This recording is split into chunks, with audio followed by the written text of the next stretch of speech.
Set.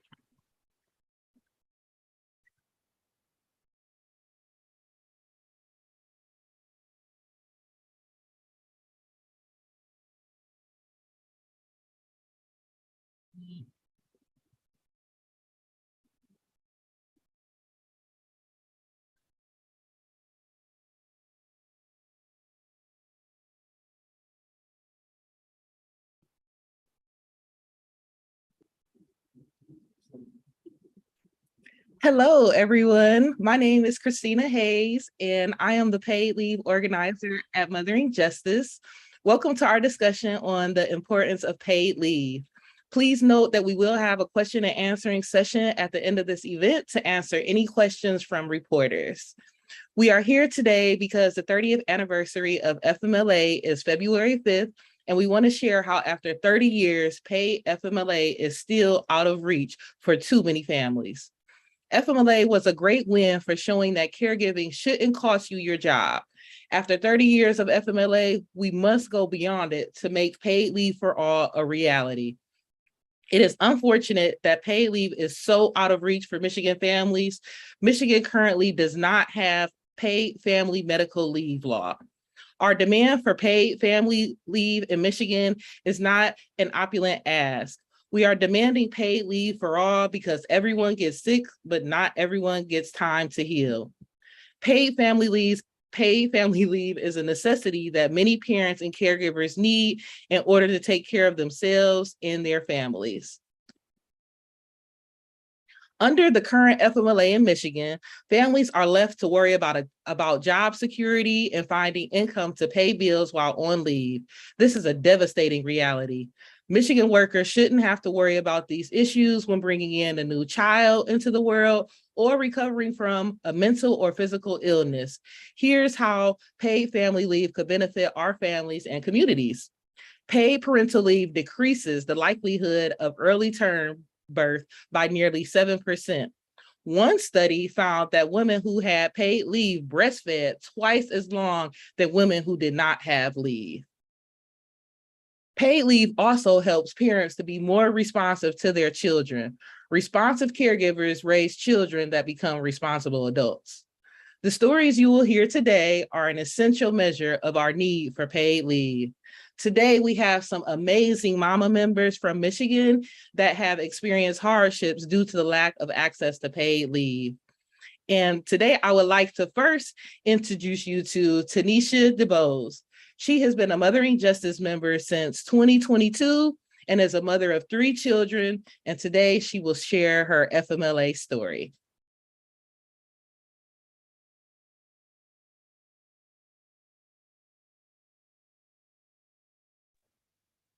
Thank you very much.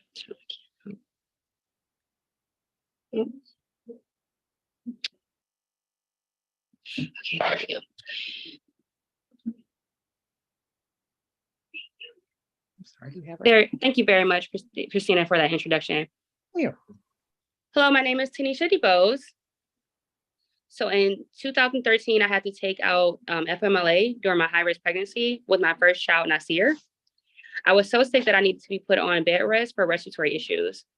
During this time, it was important for me to listen to my body and the advice from my midwife, and I desperately needed the time to recover in order to be healthy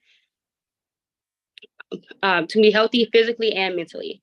I worked at a daycare during that time, so it was important for me to rest so that I could come back to work and be healed. And be healed and ready to work for my students. However, this whole experience was very stressful, and I was not able to focus solely on my healing. Instead, I had to worry about taking care of and putting food on the table for myself and my child, while also stressing over my job security. Since my FMLA was not paid, I had to return to work prematurely. This prolonged my healing process and impacted my ability to build a relationship with my newborn. My transition back to work was very difficult. I was working with toddlers and was unable to perform my role at full capacity. As you can imagine, being a childcare provider takes a lot of energy. We have to make sure we are feeling our best in order to keep up with our students. I remember going back to work and then coming back home so exhausted that I could not be able to to take care of my newborn and give him necessary care. This should have been a joyous time for me to connect with my newborn. Instead, it was a very stressful time for me.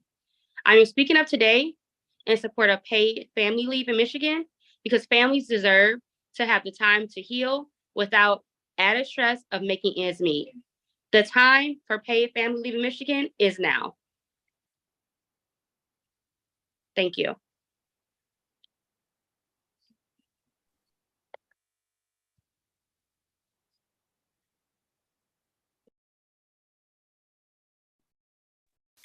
You're on mute, Christina.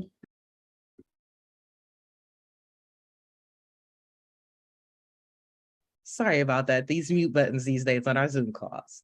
But thank you so much, Tanisha, for sharing your story with us today. Next, we have Prayer Jackson. She has been a Mothering Justice member since 2022 and is a mother of 5 children. Today, she will share her FMLA story. Prayer. Thank you so much, Christina. Hello, everyone. Hi, everybody. My name is Prayer Jackson, and I had to use FMLA in 2019 when I had my youngest daughter. Unfortunately, this pregnancy was a traumatic experience for me. During my pregnancy, I developed pelvic symphysis. And during my labor, my pelvis separated and my daughter's clavicle was fractured. And the nurses missed this during her assessment. This was my 4th child, so I was very aware that something was wrong immediately. I could not walk, and I had to care for my other children and a newborn. During my FMLA, I had to deal with the stress of having no income to pay my bills. This left my husband to cover 100% of the expenses. This was a very stressful time in my marriage. I also had to care for my children while I dealt with trying to heal from a high-risk pregnancy. Sadly, I had to return to work prematurely, and I worked as a medical assistant, so it required me to do a lot of physical labor. This was a very difficult time for me. Michigan needs paid family medical leave so that mothers like me can have the peace of mind when taking the time to heal from a pregnancy-related complication. The time is now for paid family leave in Michigan. Thank you so much, everyone. Thank you so much, Prayer, for sharing your FMLA story with us today. Now I'd like to introduce Yulina Thompson. She has been a Mothering Justice member since 2022, and she is a mother of 2 children. Today, she will share her FMLA story. Thank you, Christina. Hello, everyone. Thank you, Mother of Justice, for the opportunity to share my story. My name is Yulina Thompson, and I am a lupus warrior. This is a strong title on top of being a mom to 2 boys, a grandmother of 3, and a wife. I battle with a chronic illness where I have to attend doctor's appointments and surgeries to maintain my health. I am also a small business owner. I run a catering business and where I pursue my passion for preparing quality food for my community. Unfortunately, lupus is an unpredictable chronic illness. I'm often faced financial hardship when I am unable to work due to my sickness. I have been in and out of comas from 2012 to 2015. I often wake up having anxiety attacks, wondering if I will have to deal with a blood clot or another complication from my lupus. However, I am grateful to a small support system. My husband is who I lean on when I am sick. He has FMA with his employer, but it is unpaid time that he used to take care of me when I'm sick. It stresses me to see my husband trying to figure out how to make up hours missed to bring in a stable income. My spouse is my caregiver. Goes through so much hardship battling this illness with me. Families in Michigan should be able to focus on taking the time to heal without worrying about financial hardship.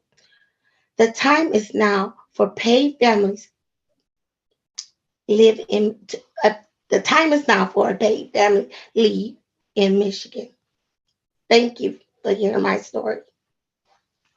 Thank you, Lena, so much for sharing your FMLA story with us today. And finally, we have Tracy Holliday sharing her FMLA story today. She has been a Mothering Justice member since 2023 and is a mother of 2. Welcome, Tracy. Please share your FMLA story. Thank you, Christina, for having me. Thank you, Mothering Justice. My name is Tracy Holliday. I'm a ruptured brain aneurysm survivor. I'm also a caregiver for my mom, who was diagnosed with paranoid schizophrenia. After starting my dream job in 2012, I received news that my son was diagnosed with autism. I needed time off from work in order to make sure I gave my son and my mother the best care possible. However, I had to work over 1,200 hours before being awarded FMLA. Since I was unqualified for FMLA, it was nearly impossible for me to take care of my family. Employers should be mindful that making employees wait to take FMLA is inhumane. This is a prime example of the fact that everyone gets sick, but not everyone gets time to heal. After a year of employment in 2013, I started using my FMLA to care for my son, my mother, and myself. I was grateful to have the time I needed to take care of my family, but it was also disappointing to have to take the time off without being able to be paid to make ends meet. My son has so many appointments, such as speech, occupational therapy, physical therapy, and ABA therapy. My mother has many appointments as well. I also have my own appointments to attend to in order to recover from my brain aneurysm. I'm a dedicated worker, and I believe that employers should provide paid leave. Paid leave will allow workers to be able to focus on their recovery so that they can be healed enough to do quality work. The time is now for family paid leave in Michigan. Thank you so much for you guys' time. Thank you so much, you all, for sharing your impactful stories. Now, I would like to open the floor for any questions from reporters and see if anyone has questions. Thank you all for joining us.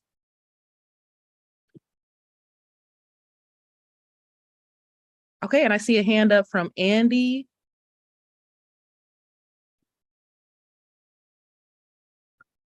Hi, I'm Andy Miniger with MERS. I was wondering, what is the proposal for who pays for the paid leave? Is it the employer?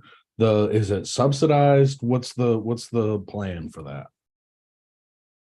We are currently working with elected officials and ballot drafters to work on how all the paid leave will be covered, but we are currently still working out all of the information and the specifics on that, of how that'll be handled. So we will be able to get that answer back to you. And how much would it be? Like, what's the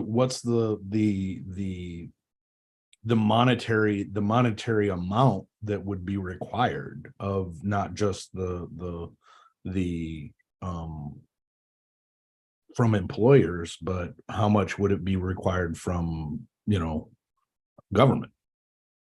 Yeah, so we are working on that, and that will be displayed once we have an actual bill that goes into place for this. But we're hoping it will be a 3-way split: one from the employer, help from the state, and then one from the employee. So it'll be a 3-part way of everyone putting in monies for the benefit to go through. But right now we're just still working on that, and we're making it equitable as well.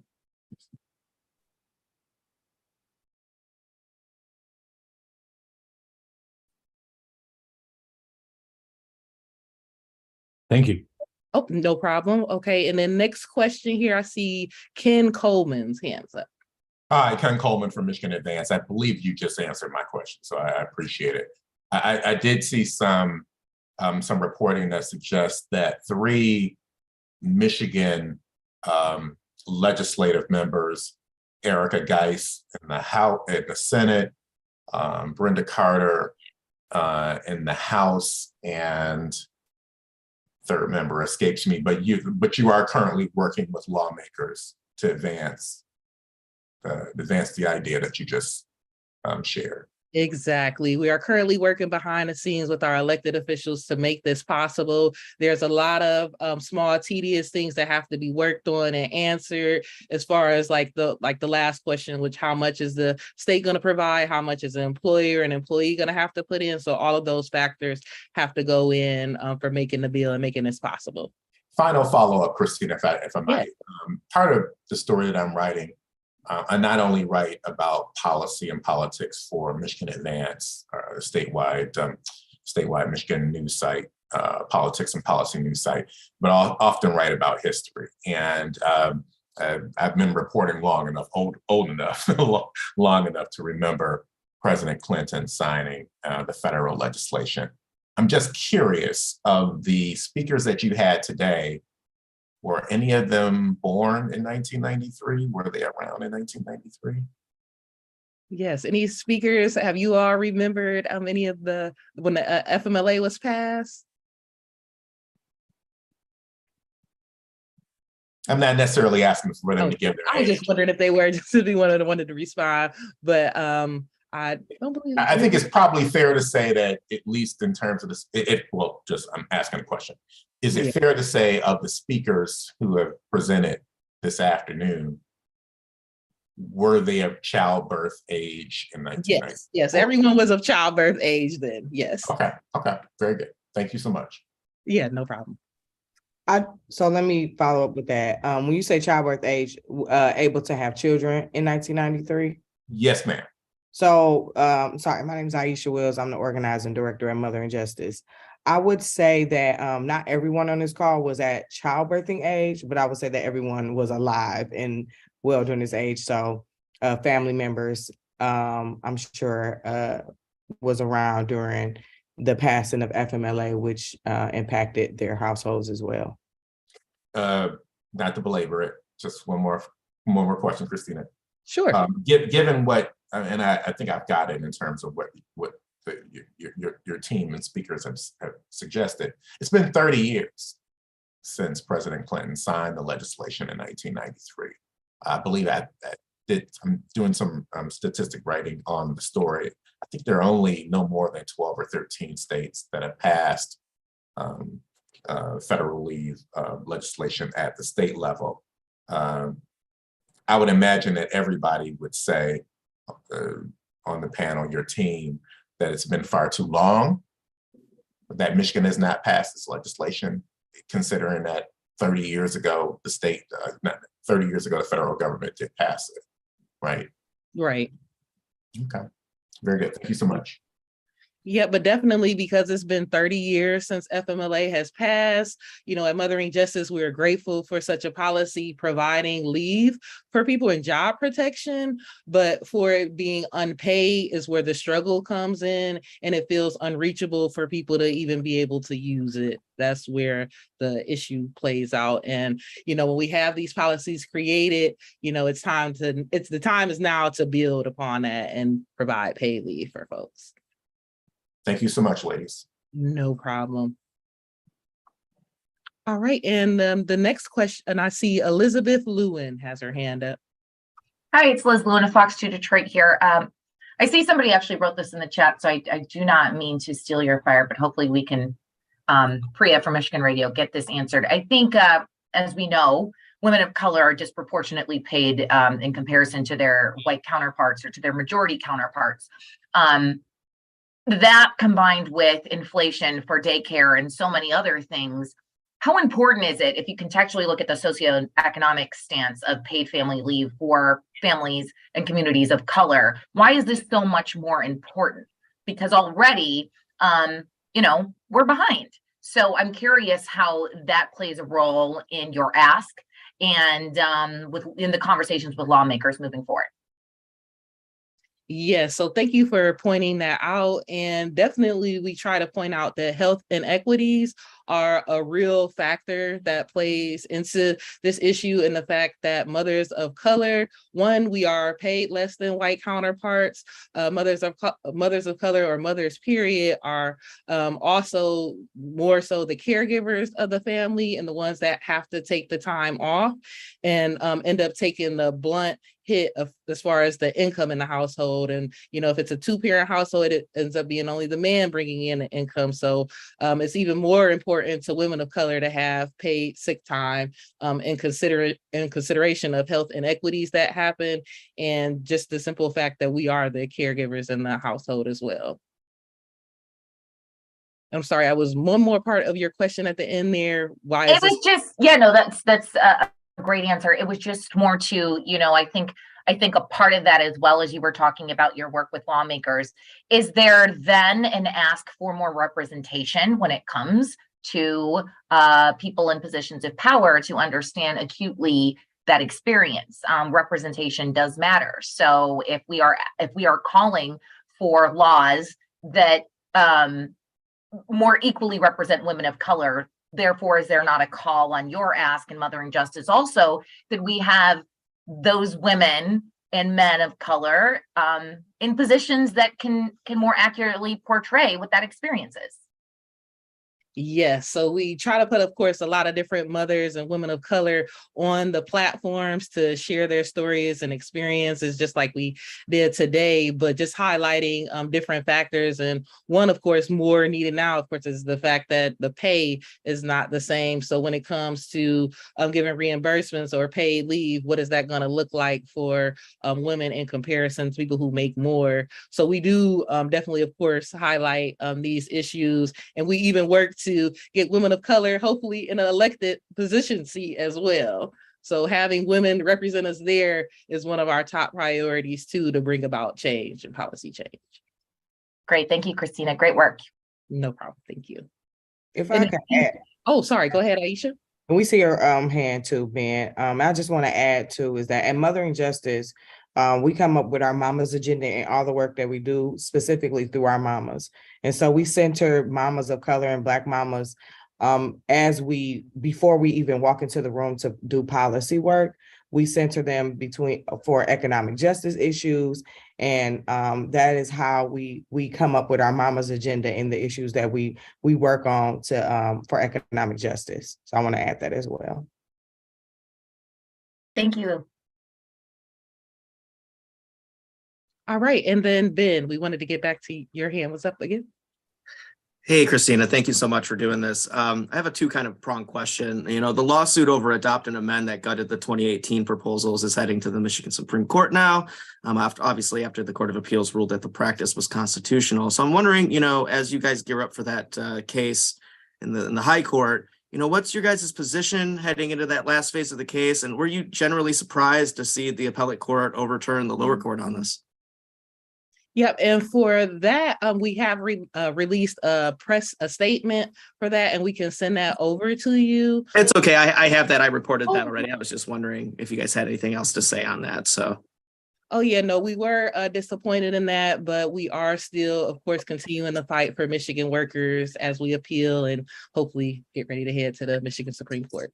Sure. And then so the follow-up is more geared towards what we're talking about today, but in the same vein, if the court should rule this practice constitutional, are you worried that the same situation would occur if you guys seek a proposal for paid medical family leave? Is the situation on the ground with the legislature different enough now for you all that you're not worried about that, or is that still a concern? Well, the reason, we're in court is because, it was definitely unconstitutional what the Michigan legislature did with our policy language. And we just feel it's a threat to anyone's ballot initiative that they do in Michigan, if our Michigan legislature decides to touch on that. So hopefully with leading our case here, we will be a leader of ballot initiatives being able to go forward the way that they're supposed to in Michigan, and for our legislatures to hear the voices of the people. When we collect all those signatures, those are the voices and people agreeing with us and what we're fighting for. So we're hoping that our case, will be a lead, and hopefully that other ballot initiatives will be able to go forward well, how they're supposed to in Michigan. Thanks, Christina. No problem. And Ken, you're no, I'm all set. I'm sorry that was a previous hand raise. I should have pulled it down. Sorry about that. Right. Thank you so much, ladies. Oh, no problem. Andy, your hand was up last. Yes, I thought of a follow-up. it is, how would this program affect things like short-term disability, long-term disability, other programs of that nature, workman's compensation? What's the interaction between this paid FML and those programs? Would it supplement them? Would it what's the interaction there? For right now, we're still working on those dynamics, but those are things that'll be standing alone still. And paid leave is a separate entity outside of those. So another type of leave that someone can take.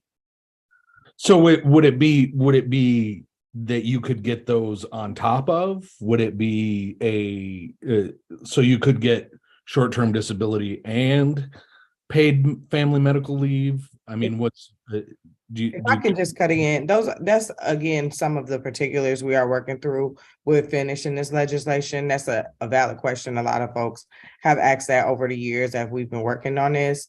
And so we are working through that now. I think the main thing is that FMLA, short-term disability, long-term disability is not available for all workers. And paid family medical leave should be available to all working people. And that's what we're fighting for, is to ensure that anybody, if you are working, you have a job, you wake up every morning, you go to work, is that you can also take that time to go home and heal and not be concerned about your bills. And so that's what we're most pushing for when we are talking about FMLA. There are other programs, and so that's, those details that we have to work through with other organizations and lawmakers and bill drafters. So yeah. Would this also be part-time? This is for all working people. Yes. So part-time, full-time, all everybody. And Yeah. are you guys fighting for it immediate upon hire? Again, these are just more details that we're working through. And when we get to when that legislation is introduced, we'll be happy to kind of answer those questions and get to some of those nuances that happens when you go into the workforce. Okay, very good. Thank you. Thank you. I appreciate everyone for joining us today. If you do have any more questions or follow up later, you can email us at media, MEDIA at motheringjustice.org. And we can definitely get all of your questions that did not get answered today answered for you. But again, thank you all for being here and celebrating FMLA with us and hearing our lovely stories from our lovely mamavists from Mothering Justice. Have a good day, everyone. Too. Thank you. Thank you. Have a great weekend. Thank you, everyone.